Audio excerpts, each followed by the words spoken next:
Video like जरूर कर लीजिए और ऐसे वीडियो लगातार फ्री में पाने के लिए चैनल को तुरंत सब्सक्राइब कर लीजिए और बेल आइकन को जरूर टैप कर लीजिए ताकि आगे भी सारे वीडियो आपको मिलते रहे। यूट्यूब में फॉलो करते हैं तो प्लीज ये वाला फ्री टेलीग्राम चैनल जरूर ज्वाइन कर लीजिएगा। सारे नोटिफिकेशन, सारे अपडेट यहीं पे आते हैं, ध्यान रखिए।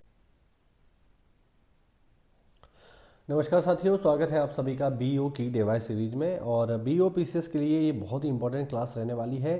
इस क्लास में हम बात करेंगे एलपीजी रिफॉर्म के बारे में। अगर आप तैयारी कर रहे हैं पीसीएस की, बीओ की या फिर आरओ की ही, तो आप देखोगे कि एलपीजी रिफॉर्म से क्वेश्चन पेपर में कई बार पूछा जा चुका है, प्री में और मेंस में, और इवन जो ऐसे आता है वहाँ पर जो आंसर राइटिंग होती है, तो ऐसे और मेंस की आंसर राइटिंग में भी एलपीजी रिफॉर्म से क्वेश्चन आता है।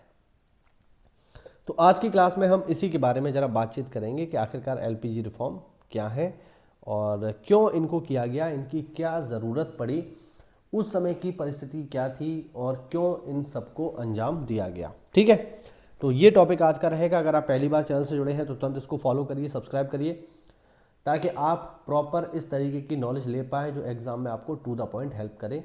बिना इधर उधर की बातचीत किए हुए सीधा शुरू करते हैं। चलिए देखो भाई, वर्ष 1991 में आर्थिक सुधार और उसके बाद की अर्थव्यवस्था, ये हमारा टॉपिक है। बेसिकली एलपीजी रिफॉर्म ही टॉपिक है। देखो, पहले पढ़ूंगा, उसके बाद मैं इसको समझाऊंगा क्या है ये।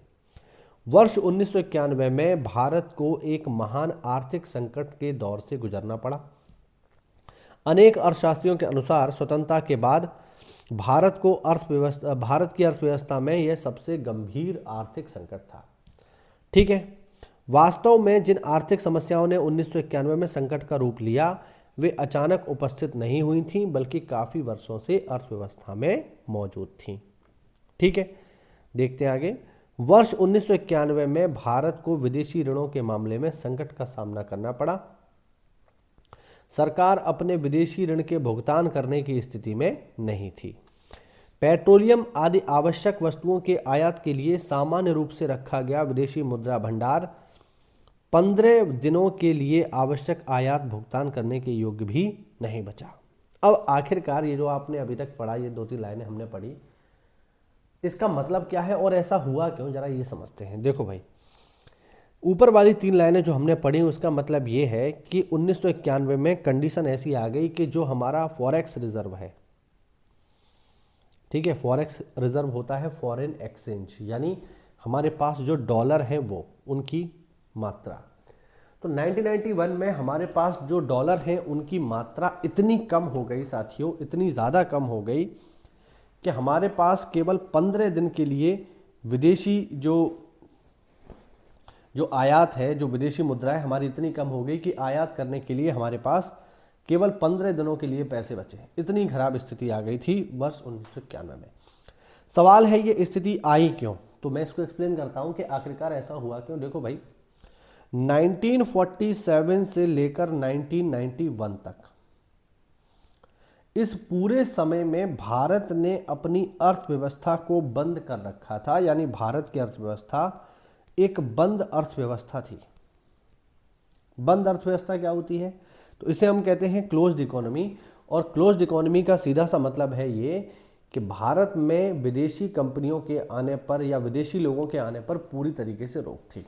ठीक है, ऐसा क्यों, हमने विदेशी जो बड़ी बड़ी कंपनियां हैं उनको भारत में व्यापार करने से रोक क्यों रखा था, तो इसका लॉजिक बहुत ही सिंपल है। हमने ऐसा क्यों किया, तो साथियों हमने ऐसा इसलिए किया क्योंकि हमें डर लगता था। हमें लगता था जैसे इंडिया में ईस्ट इंडिया कंपनी आई एक व्यापारिक कंपनी के तौर पे, और बाद में ईस्ट इंडिया कंपनी ने क्या किया, भारत पर कब्जा कर लिया। ऐसा ही किया था ना, और करीब करीब 190 साल तक हमारे ऊपर शासन किया। 1757 के बैटल ऑफ प्लासी से लेकर के 1947 तक करीब करीब 190 साल उसने हमारे ऊपर शासन किया। तो हमें लगता था कि जैसे ईस्ट इंडिया कंपनी भारत में आई और हमें गुलाम बना लिया, वैसे ही अगर कहीं 2-3 बड़ी कंपनियां भारत में आ गई तो हमारी तो ऐसी तैसी हो जाएगी। इसीलिए हमने इस डर की वजह से भारत की अर्थव्यवस्था को बंद कर रखा था। तो 1991 तक भारत की अर्थव्यवस्था बंद अर्थव्यवस्था थी। बंद अर्थव्यवस्था का शाब्दिक अर्थ होता है कि जहां पर आयात निर्यात बहुत ज़्यादा नहीं होता। ठीक है, तो ऐसा मत सोच लेना कि पूरी तरीके से बंद थी, पूरी तरीके से बंद नहीं थी, लेकिन हाँ हमने नियम इतने कठिन कर रखे थे कि अगर कोई विदेशी कंपनी भारत में आकर के व्यापार करना चाहती थी तो उसे इतने सारे नियम कानूनों का पालन करना पड़ता था जिसकी वजह से वो कंपनी यहाँ आसानी से व्यापार कर ही ना पाए। यानी एक तरीके से हमने इंस्पेक्टर राज लागू कर दिया। इसे इंग्लिश में कहते हैं रेड टेपिज्म, लाल फीताशाही। यानी इतने सारे सरकारी नियम बना दिए कि अगर इंडिया में व्यापार करना है तो यहाँ की परमिशन लेके आइए, उस डिपार्टमेंट की परमिशन लेके आइए, अधिकारियों से बातचीत करिए। बहुत ज़्यादा टफ कर दिया जिससे विदेशी कंपनियां भारत में काम ना कर पाए। अब सोचने वाली बात यह है कि जब विदेशी कंपनियां भारत में काम करेंगी ही नहीं तो विदेशी कंपनियों से मिलने वाला जो डॉलर है वो भी आपको नहीं मिलेगा। जब काम कर ही नहीं रही है तो फिर विदेशी मुद्रा भंडार आपका कैसे बढ़ेगा, है ना। विदेशी मुद्रा भंडार दो चीज़ों से बढ़ सकता है। पहला चीज़ तो ये कि आप अपना सामान बेचो दुनिया भर में, तब आपको जो है बदले में डॉलर मिलेगा। ये ऐसी स्थिति थी नहीं हमारे पास। दूसरी स्थिति क्या है कि विदेशी कंपनियां स्वयं आपको रुपया दें। ठीक है, स्वयं आपको रुपया कब मिलेगा? तब मिलेगा जब आपके यहाँ कंपनियां काम कर रही होंगी। अब बेचने की स्थिति में हम कुछ है नहीं क्योंकि हमारे यहाँ ऐसा कुछ उत्पादन हो नहीं रहा है।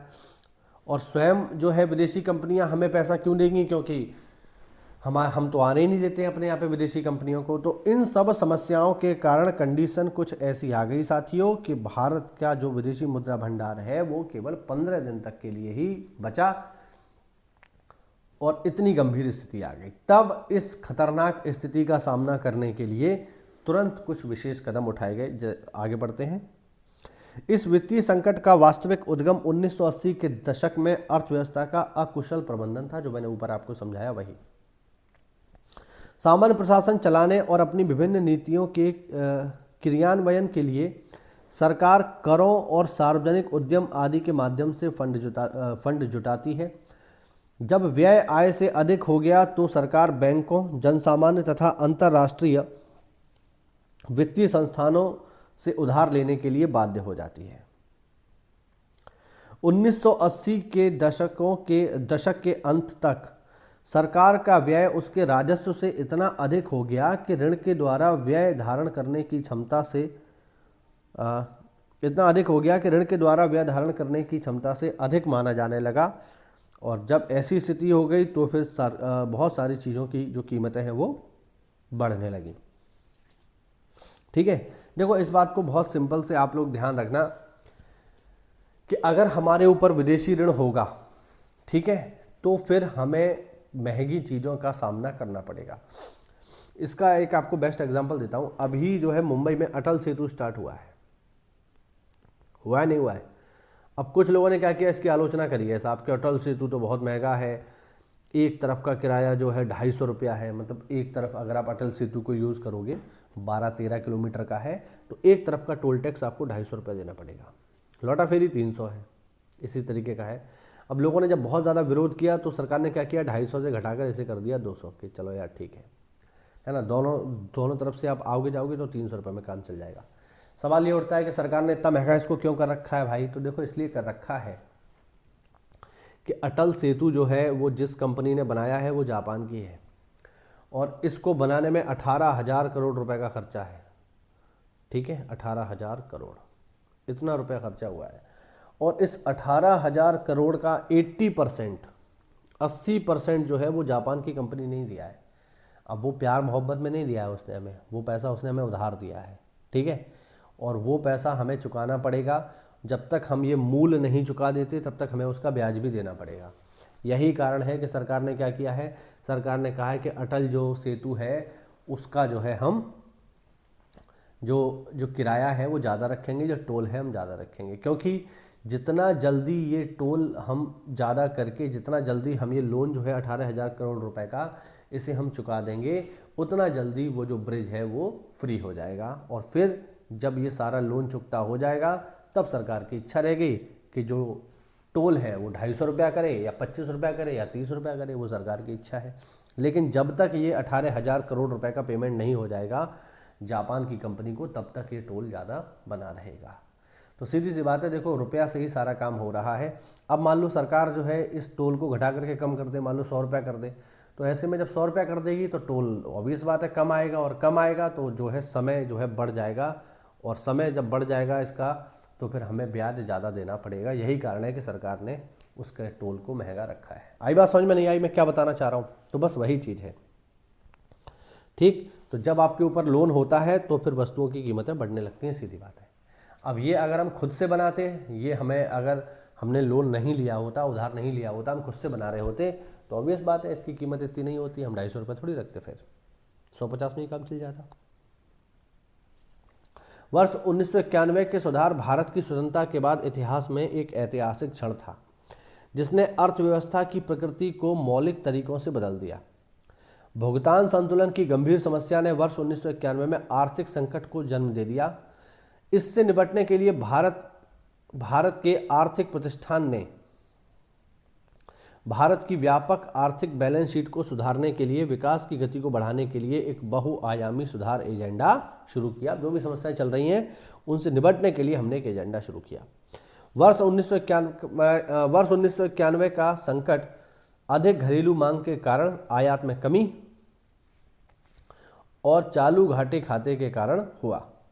वर्ष 1990 के संकट ने देश की समष्टि आर्थिक समस्याओं को और बढ़ा लिया। दूसरी ओर भारतीय राजनीतिक स्थिति भी अस्थिर थी। 1990 का समय वही था जब कांग्रेस सत्ता से बाहर हो गई थी और बीजेपी सत्ता में आ गई थी, जनता पार्टी। हालांकि 2 ही साल चल पाई, फिर बीजेपी भी सत्ता से बाहर हो गई। देश के संकट, खाड़ी के देशों में संकट के कारण अंतर्राष्ट्रीय वातावरण भी परिवर्तन की गंभीर विदेशी मुद्रा का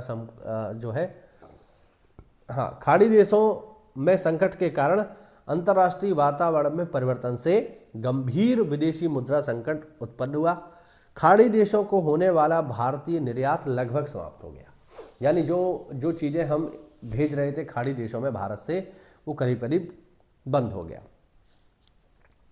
जिसके कारण परिणाम स्वरूप मुद्रा के प्रभाव में अप्रत्याशित रूप से कमी आ गई। जब हम किसी को कुछ बेचेंगे ही नहीं, मैंने ऊपर ही आपको बताया कि आपको डॉलर कम मिलेगा, या तो आप किसी को कुछ बेचो या फिर आपके यहाँ कंपनी हो, तभी तो आपको डॉलर मिलेगा। तो बेचने की स्थिति में हम थे नहीं, इस वजह से डॉलर में जो डॉलर का भंडार है हमारे पास, फॉरेक्स रिजर्व, वो अप्रत्याशित रूप से कम हो गया। प्रेषित धन और प्रवासी भारतीयों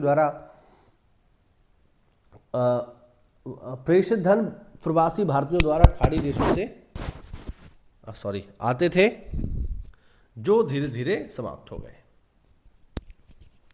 एक सेकंड, मेरा माइक निकल गया।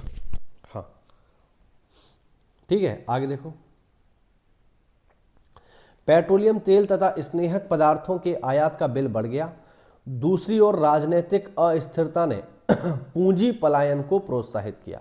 राजनीतिक अस्थिरता हो गई तो कंपनियां यहां से भागने लगी, और अंततः इन सब कारकों के संयुक्त प्रभाव से विदेशी मुद्रा कोष खाली हो गया। ठीक है, देखो यहां पर जो लाइन लिखी ना, इसका बहुत मतलब है। राजनीतिक अस्थिरता से पूंजी पलायन को प्रोत्साहन मिला। देखो, अगर किसी देश में लगातार सरकार परिवर्तन होता रहे, कोई स्टेबल गवर्नमेंट ना हो, तो जो बड़ी बड़ी विदेशी कंपनियां होती हैं वो फिर उस देश में आना पसंद नहीं करती हैं। क्यों?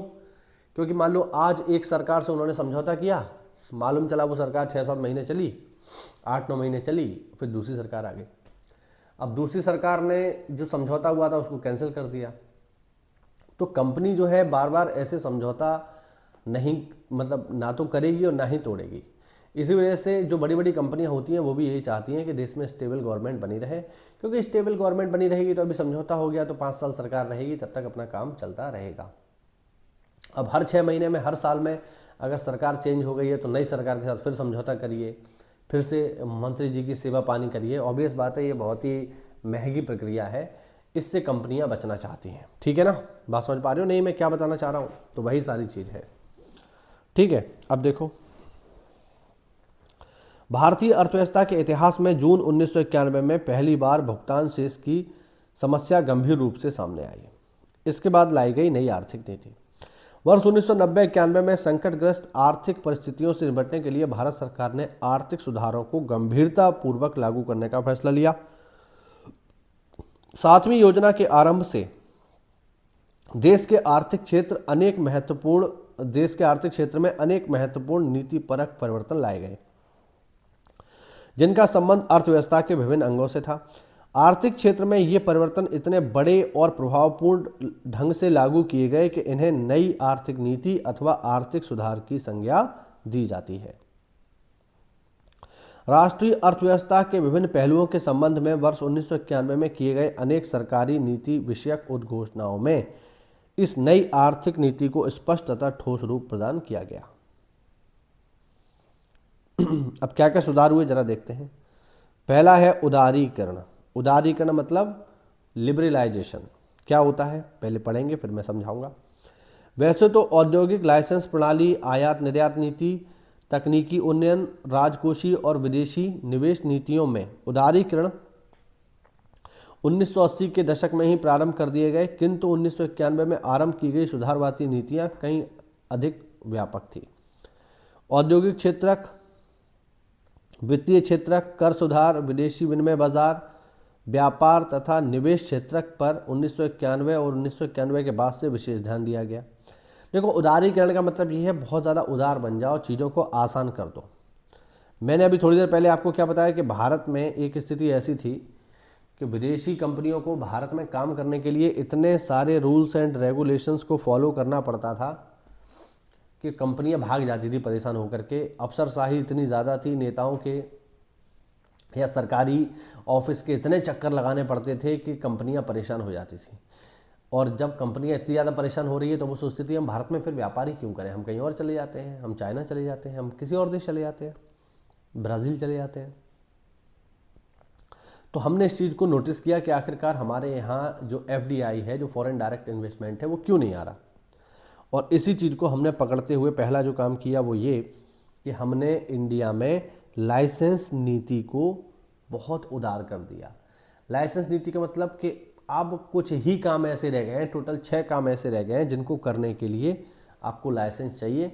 इन 6 कामों के अलावा आप कोई भी काम करो मस्त आराम से, सरकार को आपको लाइसेंस मतलब सरकार से लाइसेंस लेने की या बहुत ज़्यादा सरकारी जो डिपार्टमेंट है उनका चक्कर काटने की कोई ज़रूरत नहीं। आप खुद से काम शुरू करिए बिना किसी दिक्कत के। अब देखो, 1991 के बाद शुरू हुई सुधार नीतियों ने अनेक प्रतिबंधों को समाप्त कर दिया, यानी चीज़ें आसान कर दी जो मैंने आपको बताया। अब अल्कोहल, सिगरेट, जोखिम भरे रसायन, औद्योगिक विस्फोट, इलेक्ट्रॉनिकी, विमान और औषधि, टोटल 6 ऐसे क्षेत्र हैं जिनमें लाइसेंस चाहिए। बाकी इनके अलावा सभी उद्योगों से लाइसेंस हमने ख़त्म कर दिया है। आप बढ़िया मोबाइल की दुकान खोलो, मोबाइल बनाने की फैक्ट्री लगाओ, कपड़े बनाने की फैक्ट्री लगाओ, जूते बनाने की फैक्ट्री लगाओ, इंटरनेशनल ब्रांड बनाओ, कोई आपको परेशान नहीं करेगा। बड़े आराम से करिए, कोई दिक्कत नहीं है। भारत का नाम ऊंचा करिए और विदेशों में भी बेचिए और डॉलर प्राप्त करिए। अब कोई आदमी अभी कार बनाने की फैक्ट्री लगा ले यहाँ पे जहाँ मैं रहता हूँ तो उसे कोई मना थोड़ी करेगा, उसके पास पैसा है तो लगाए। बढ़िया कार बनाएगा तो लोग खरीदेंगे और ऑटोमेटिक उसकी सेल होगी, और बढ़िया काम करेगा तो विदेशों में भी बिकेगी, तो भारत सरकार को भी फायदा होगा। तो कुल मिलाकर आज के समय में टोटल 6 ऐसे एरिया हैं जहां पर लाइसेंस चाहिए, बाकी किसी में लाइसेंस नहीं चाहिए। वो कौन कौन से एरिया हैं ध्यान रखना, ये रहे अल्कोहल, सिगरेट, जोखिम भरे रसायन, औद्योगिक विस्फोट, इलेक्ट्रॉनिकी, विमान और औषधि। ठीक है, इन्हीं में 6 में लाइसेंस चाहिए, बाकी किसी में नहीं चाहिए। 1991 के बाद से व्यक्तिगत आय पर लगाए गए करों की दरों में हमने कमी कर दी। टैक्स को हमने कम किया, क्योंकि टैक्स को कम करेंगे तो लोग अधिक व्यापार करने के लिए प्रोत्साहित होंगे। इसके पीछे 2 कारण थे कि उच्च कर दरों के कारण ही करवंचन होता है। करवंचन मतलब कर चोरी। अगर आप बहुत ज़्यादा टैक्स कर दोगे तो लोग क्या करेंगे, टैक्स देना ही बंद कर देंगे, टैक्स की चोरी शुरू कर देंगे, सोचेंगे इतना टैक्स है हम कहाँ से दे पाएंगे भाई, है ना। तो पहला तो ये। अब यह व्यापक रूप से स्वीकार किया जाता है कि करों की दरें अधिक ऊंची नहीं हो तो बचतों को बढ़ावा मिलता है। यानी बहुत ज़्यादा टैक्स हाई करने से आप ये सोचो कि आप देश को आगे ले जाओगे, क्योंकि आप बहुत सारा रुपया लोगों से टैक्स के रूप में ले लोगे, ये अच्छी बात नहीं है, क्योंकि फिर लोग टैक्स देना ही बंद कर देंगे भाई, बिल्कुल नहीं देंगे। तो वही चीज़ है, ठीक है। और लोग स्वेच्छा से अपनी आय का विवरण देते हैं। आप टैक्स कम रखोगे तो लोग अपने आप जो है टैक्स पे करेंगे भाई, उनको एहसास होगा कि हमारी जिम्मेदारी है, देश के प्रति हमारी जिम्मेदारी है।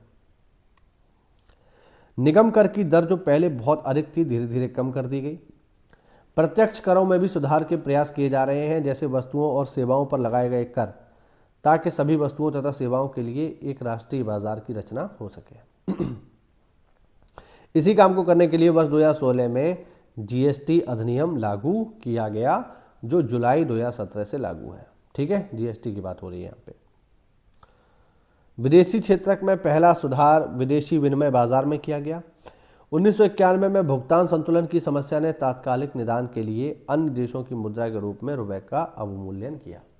रुपए का अवमूल्यन का क्या मतलब है कि हमने अंतर्राष्ट्रीय स्तर पर रुपए का मूल्य गिरा दिया।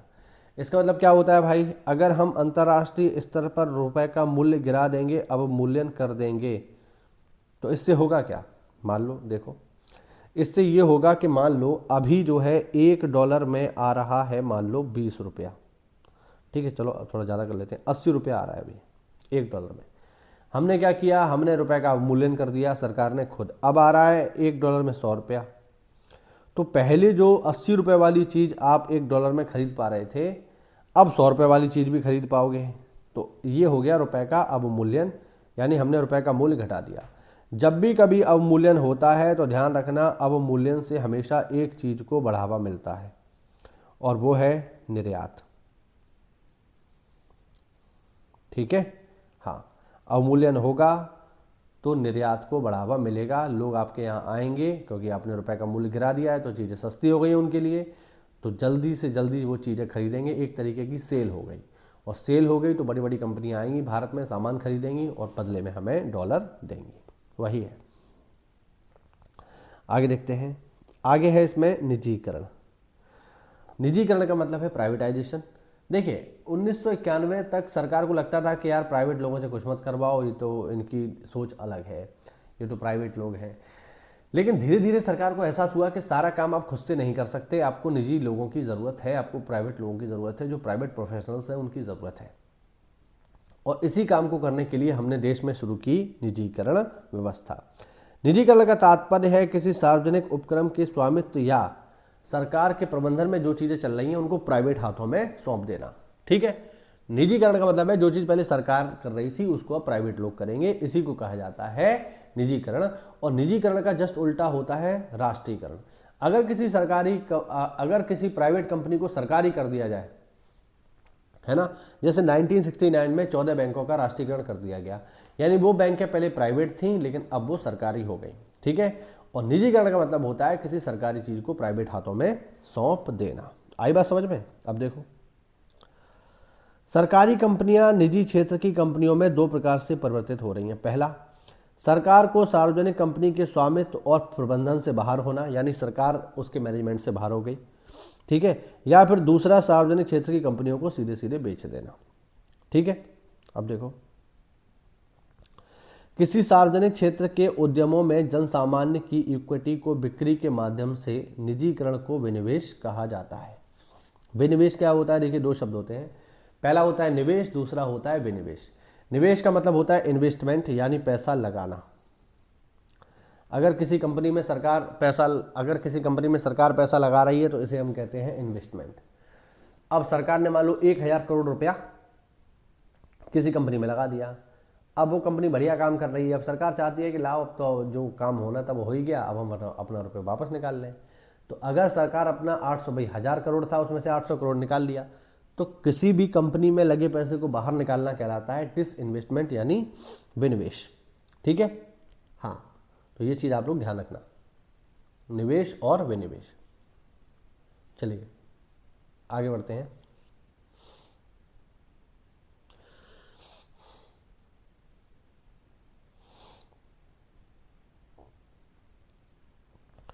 सरकार के सार्वजनिक उपक्रमों को प्रबंधकीय निर्णयों में स्वायत्तता प्रदान कर उनकी कार्यकुशलता को सुधारने का भी प्रयास किया जाता है। उदाहरण के लिए कुछ सार्वजनिक उपक्रमों को महारत्न, नवरत्न और लघु रत्न का दर्जा दिया गया है। देखो, सरकार का आप कहना यह है यहाँ पर, मतलब खासकर अगर हम प्राइवेटाइजेशन की बात करेंगे तो सरकार का कहना यहाँ पर यह है कि देखो, आप बढ़िया काम करो, अगर आप वर्किंग प्रोफेशनल हो, आप किसी क्षेत्र में एक्सपर्ट हो, तो वो काम फिर आप करो, हम नहीं करेंगे। एग्जाम्पल के लिए, अब रोड है, हमने क्या किया, हमने बनाया यमुना एक्सप्रेस वे। अब हमें यार खूब पता है कि यार जो सरकारी इंजीनियर है वो उतना जो है बेहतर ढंग से काम नहीं करते हैं जितना प्राइवेट इंजीनियर करते हैं। ऐसा नहीं है कि सरकारी जो इंजीनियर है उनमें अकल नहीं है, वो बहुत होशियार हैं, वो एक्चुअल में प्राइवेट लोगों से ज़्यादा होशियार है, क्योंकि पहले तो सरकारी नौकरी में आए हैं, तो टेस्ट दे करके आए हैं, तो होशियारी तो वो पहले ही सिद्ध कर चुके हैं, इसमें कोई दो राय नहीं है कि वो होशियार है। लेकिन समस्या ये है कि अब वो फालतू ज़्यादा होशियारी क्यों दिखाएं? भाई सैलरी तो उन्हें उतनी ही मिलनी है, तो वो व्यर्थ ज़्यादा होशियारी दिखा करके उन्हें क्या हासिल होगा, ये सवाल उठता है। तो इस वजह से ये जो सरकारी इंजीनियर हैं उतना ही काम करते हैं जितना ज़रूरी है, फालतू काम ज़्यादा नहीं करना चाहते।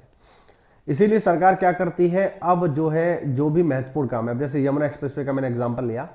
अब यमुना एक्सप्रेसवे को हमें पता है कि वर्ल्ड क्लास एक्सप्रेसवे हमें बनाना है, बढ़िया एक्सप्रेसवे बनाना है, तो हमने इसका ठेका उठा करके दे दिया एक प्राइवेट कंपनी को। किसको? जेपी ग्रुप को। अब जेपी ग्रुप की ये जिम्मेदारी है कि उस रोड को प्रॉपर बनाए, उसका मेंटेनेंस करे। हम इसमें किस भूमिका में है भाई? तो हम इसमें जो है केवल और केवल नियंत्रक की भूमिका में है, यानी हम बस सुपरवाइज करेंगे और प्रॉपर उस रोड को हम इंस्पेक्शन करने जाएंगे बस। बाकी बनाना, चलाना, उसका मेंटेनेंस करना सब प्राइवेट लोगों के हाथों में। तो आप कभी ना कभी यमुना एक्सप्रेसवे पे गए ही होंगे, आपने देखा होगा कितना शानदार एक्सप्रेसवे है।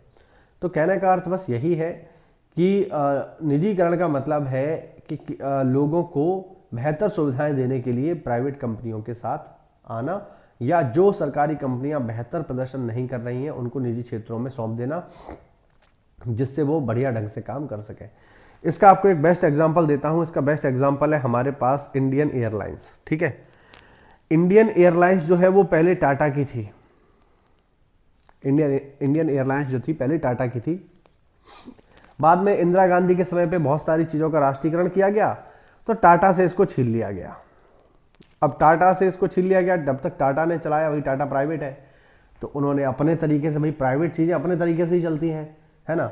फिर ये हो गई सरकारी। अब सरकारी हो गई तो यार सरकारी तो सरकारी है। अब एयर होस्टेस जो है वो नई नई लड़कियां होती हैं, बढ़िया मिनी स्कर्ट पहनती हैं, लोग उन्हें देखना पसंद करते हैं। फिर ये हो गई सरकारी। अब सरकारी हो गई तो एयर होस्टेस पहन रही है साड़ी, बुड्ढी बुड्ढी एयर होस्टेस है, गद्दियाँ फटी हुई हैं, एसी काम नहीं कर रहा है, क्योंकि सरकारी है ना, कोई देखने वाला नहीं है, किसी कोई खास जिम्मेदारी नहीं है। इस वजह से क्या हुआ, एयर इंडिया घाटे में घुस गई, और घाटे में घुस गई तो फिर मजबूरी में फिर से इसको बेचना पड़ा और टाटा ने फिर से इसको खरीद लिया। अब आप देखेंगे कुछ दिन बाद इंडियन एयरलाइंस बढ़िया अपना परफॉर्मेंस करेगी, क्योंकि प्राइवेट हाथों में चली गई ना। देखो सरकारी सरकारी है यार, सरकारी काम बहुत स्लो होता है ना, बहुत ही ज़्यादा स्लो होता है। यूपी में तो मैं आपको क्या ही बताऊं। मुझे याद है यूपी ट्रिपल का एक एग्ज़ाम था वीडियो का, विलेज डेवलपमेंट ऑफिसर का, 2018 में पेपर ये होना था और हुआ भी है 2018 में, और फिर वो कैंसिल हो गया। 2018 से लेकर अब तक ये पेपर हो ही नहीं पाया है साथियों। मतलब पेपर तो हो गया है, जहाँ तक मुझे पता है पेपर हो गया है, बट उसका रिजल्ट अभी कुछ नहीं आया है। 6 सालें होने जा रही हैं और एक पेपर का ये लोग फाइनल भर्ती नहीं करवा पाए हैं, अभी तक उसका रिजल्ट जारी नहीं हुआ है। तो आप देखिए सरकारी काम कितना स्लो है। सरकार ये बात जानती है, उन्हें बाकी सारे काम स्लो चाहिए, बस उन्हें एक काम फास्ट चाहिए, वो है चुनाव, और चुनाव का रिजल्ट, बाकी दुनिया भाड़ में चली जाए। तो बस इसी तरीके से सरकारी काम को ध्यान में रखते हुए जो जितनी भी अच्छी प्रदर्शन ना करने वाली कंपनियां थी उनको बेच दिया गया। इसका बेस्ट एग्जांपल एक और है, वो है बीएसएनएल। अब बीएसएनएल बंद ही इसीलिए हो गया क्योंकि सरकारी रवैया इतना खराब है, इतना ढीला है कि लोगों को सर्विस दे ही नहीं पा रहे आप, और दे ही नहीं पा रहे तो लोगों ने सबने छोड़ दिया बीएसएनएल। बात समझ रहे हो ना। तो बस यही चीज़ है, यही चीज़ जो है आपको समझनी है। इसी तरीके से सरकारी तंत्र और प्राइवेट तंत्र काम करता है, और यही कारण है कि लोग बस सरकारी नौकरी लेना चाहते हैं, बाकी उन्हें कोई भी चीज़ सरकारी नहीं चाहिए, ना हॉस्पिटल सरकारी चाहिए, ना स्कूल सरकारी चाहिए, ना कुछ और सरकारी चाहिए, बस नौकरी सरकारी चाहिए, है ना। क्या आप अपने बच्चे को, कल को मान लीजिए आप जो है सरकारी नौकरी पा गए, तो क्या आप अपने बच्चे को सरकारी स्कूल में पढ़ाएंगे? अगर बीमार पड़ेगा तो क्या आप उसे सरकारी अस्पताल में लेकर के जाएंगे? नहीं जाएंगे ना। तो बस यही चीज़ है भाई। तो बस इसी चीज़ को ध्यान में रखते हुए सरकार ने क्या किया, जो भी सरकारी कंपनियां बेहतर प्रदर्शन नहीं कर रही हैं, या तो इनको निजी क्षेत्रों को सीधे सीधे बेच दिया, या फिर अपनी हिस्सेदारी उनमें कम कर दी। ठीक है। और तीसरा जो इसमें वर्ड आता है वो है ग्लोबलाइजेशन, यानी हिंदी में कहते हैं वैश्वीकरण। वैश्वीकरण का मतलब है भाई पूरी दुनिया के साथ जुड़ जाओ, ग्लोबलाइजेशन हो जाओ, यानी ग्लोबल विलेज की जो अवधारणा है उसको हमने अपनाया और पूरी दुनिया को ये समझाया कि इंडिया मार्केट कितना बड़ा है। हमने पूरी दुनिया को ये समझाया कि भारत में 120 करोड़ की आबादी है उस समय के हिसाब से, अभी तो बहुत ज़्यादा है, अभी तो 140 करोड़ है। तो जो आबादी 120 110 करोड़ की है, 100 करोड़ की आबादी वाला देश है भारत में, आप आइए और यहाँ के मार्केट को यूज़ करिए। वैश्वीकरण का मतलब यही है कि पूरी दुनिया के साथ जुड़ जाना और पूरी दुनिया के साथ कदम से कदम मिला करके आगे बढ़ना। ठीक है, 1991 से पहले तक वैश्वीकरण की कोई अवधारणा नहीं थी, क्योंकि हमें डर ही इतना लगा रहता था। बाद में हमने इस डर को ओवरकम किया और हम दुनिया के साथ जुड़े और हमने पूरी दुनिया के लिए अपने दरवाजे खोल दिए। और इसी व्यवस्था को, कि जब हमने पूरी दुनिया के लिए अपने दरवाजे खोल दिए, इसी व्यवस्था को नाम दिया गया साथियों वैश्वीकरण। इसी के साथ एलपीजी रिफॉर्म हमारे समाप्त हुए। पूरा का पूरा टॉपिक मैंने आपको क्लियर कर दिया। उम्मीद करता हूं कि आपको समझ में आया होगा। उदारीकरण, निजीकरण, वैश्वीकरण और ये क्यों शुरू किए गए, इनकी अवधारणा क्या है। एक छोटा सा पॉइंट और याद रखना कि जब ये एलपीजी रिफॉर्म हो रहे थे, उस समय में जो हमारे पीएम थे वो थे नरसिम्हा राव, ये ध्यान रखना। और उस समय हमारे जो वित्त मंत्री थे वो थे सरदार मनमोहन सिंह, ये भी याद रखना। ठीक है, तो सरदार मनमोहन सिंह बहुत ही बुद्धिमान व्यक्ति हैं, उन्हीं के समय में ये सारे के सारे काम हुए हैं। ठीक, तो इसी के साथ ये टॉपिक हुआ खत्म। मिलते हैं साथियों अगली क्लास में, तब तक के लिए जय हिंद, जय भारत, वंदे मातरम।